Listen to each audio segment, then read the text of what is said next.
আমরা সাংঘর্ষিক হব না। কেউ যদি গায়ে পড়ে ঝগড়া করে আমরা সংঘর্ষে জড়া করবো না, খুব ধৈর্য ধরতে হবে। কারণ তারেক রহমান খুবই পজিটিভ, দায়িত্বশীল।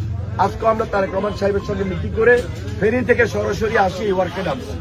তারেক রহমান সাহেব স্পষ্ট ভাষায় বলছে যে কে বিরোধিতা করলো, কার বিরোধিতা আমি করতে হবে এই ধরনের কোনো প্রয়োজন নেই। আপনার কাজটা আপনি করেন, আপনার কথাগুলো আপনি চালিয়ে যান, আপনার কর্মটা আপনি দেখান এবং বাস্তবতায়, শুধু স্বপ্ন না, পরিকল্পিতভাবে পরিকল্পিত কাজটা আপনার মানুষের সামনে হাজির করেন। এটা বিএনপির রাজনীতি, যেটা জিয়া রহমান করেছেন, যেটা খালেদা জিয়া করেছেন। আজকে জিয়া রহমান নাই, আজকে খালেদা জিয়া নাই, আজকে তারেক রহমান আছে, আরেক জিয়া আছে, তারেক জিয়া। সুতরাং তারেক জিয়ার নেতৃত্বে আগামী দিনে এই বাংলাদেশ এবং এই লক্ষ্মীপুরটাকে নতুন ভাবে আমাদের নির্মাণ করতে হবে। সেই জন্য আজকে আমাদের সংগ্রাম, আর কিছু না। কতগুলা আমরা আবুলের